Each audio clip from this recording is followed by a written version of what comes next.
मुलांचे मन समजून घेण्यासाठी मोकळीक दिली पाहिजे, बोलला पाहिजे. तो त्याच्या मनामध्ये जे आहे ते प्रश्नाची वैज्ञानिक आणि तार्किक उत्तरे देता यावीत. कोणाला विचारणार?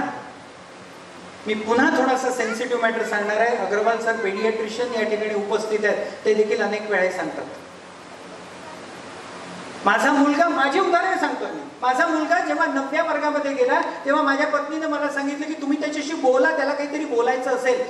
काउन्सिलर म्हणून काम करण्याला देखील जमत नव्हतं. कसं विचारणार मी माझ्या पोराला, तू मॅस्टरबेट करतो का? विचारायला नको? मोरेल सर विषय बोलायचे असतात, कोणाशी बोलणार तो? तो वयात येऊन राहिला, त्याच्या शरीरामधले बदल होत आहेत, तो कोणाशी बोलणार? बापाशी बोलणार का आईशी बोलणार? कोणाशी बोलणार? माझ्या पोराला जवळ बसून मी जेव्हा विचारलं की बेटा तुला मला काही सांगायचं का, विचारता येत नव्हतं थेटपणे. पर्याय निघाला. वैज्ञानिक दृष्टीनं लिहिल्या गेलेलं एक पुस्तक मी त्याला दिलं. त्याच्यामध्ये शरीराच्या लिंगांच्या अवयवांपासून तर सगळ्या गोष्टी विस्तृतपणे वर्णन केल्या होत्या. त्याला मी सांगितले पुस्तक तू वाच आणि तुला अडचणीत असेल तर मला प्रश्न विचार. हिमतीनं त्याने मला प्रश्न, हे तुमच्या घरच्या मुलांना विचारायचं आहे. माझ्या मुलांनी मला विचारलं, बाबा माझ्या शरीराच्या काही ठिकाणी आता केस येत आहेत, ते नॉर्मल आहे की ॲबनॉर्मल आहे? I am speaking very seriously. Case येत आहेत कुठे कुठे? सर मला जागा बोलता नाही येऊन राहिल्या, इतका आपला समाज असा बांधलेला आहे. मोरेल सर बोलू नका,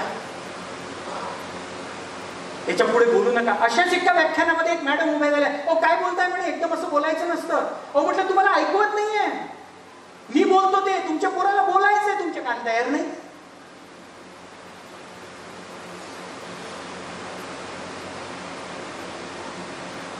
तो मुलगा विचारतो, मला एक मुलगी आवडते, मला तिच्या जवळ जावं असं वाटतं. कोणाशी बोलणार? मला फ्रस्ट्रेशन आलंय, कोणाशी बोलणार?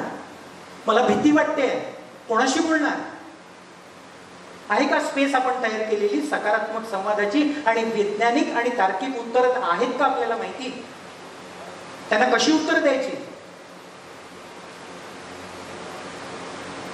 माझी मुलगी जी पुण्याला असते ती मला मध्ये मध्ये फोन करायची, तिच्या फर्स्ट इयर सेकंड इयर मध्ये, सर अनन्या, की माझं पोट दुखते. दर महिन्याला कधीतरी फोन केला की पोट दुखते. मी माझ्या बायकोला म्हटलं हिचं पोट का दुखते, आपण जरा दाखवू गॅस्ट्रोएंटरॉलॉजिस्ट कडे नेऊन देऊ. तर मग हिने मला सांगितलं की अरे तिला पिरियड्स येतात म्हणून पोट दुखते. आणि त्यानंतर जेव्हा तिला फोन केला मी, कागद तू आज तुझा मूड का ठीक नाही, तुला पिरियड्स आलेले आहेत का असं विचारल्याबरोबर शी वॉज व्हेरी हॅपी. ती म्हणाली बाबा मला इतकं छान वाटलं तुम्ही मला हे विचारल्याबरोबर, अन्यथा हे कोणी बोलतच नाही माझ्याशी. बापरे, पिरियड्स, सॅनिटरी नॅपकिन, काय बोलताय? मंगळे सर, UGCने जी गाईडलाईन दिलेली आहे ना, ज्याच्यामध्ये महिलांचं संरक्षण वेगवेगळ्या संस्थांमध्ये कसं करायचं, त्याच्यामध्ये एक कॉलम असा आहे की मुलींना काउंटरसेप्टिव्ह पिल्स आणि कंडोम संबंधी देखील माहिती द्या. शासनाने लिहून दिलेलं आहे. का सांगितलंय? कारण त्याची गरज आहे. मग हे विषय आपल्या मुलांशी कोण आणि कधी बोलणार? आणि अशा पद्धतीचा चुकीचा वाटणारा विचार जर मनामध्ये आला आणि ती मुलगी किंवा त्या मुलानं जर एक विचित्र प्रकार मी तुम्हाला सांगतो तो आहे जो तंत्रज्ञानाच्या माध्यमातून तयार होतो, तो म्हणजे ChatGPT आणि ग्रॉक.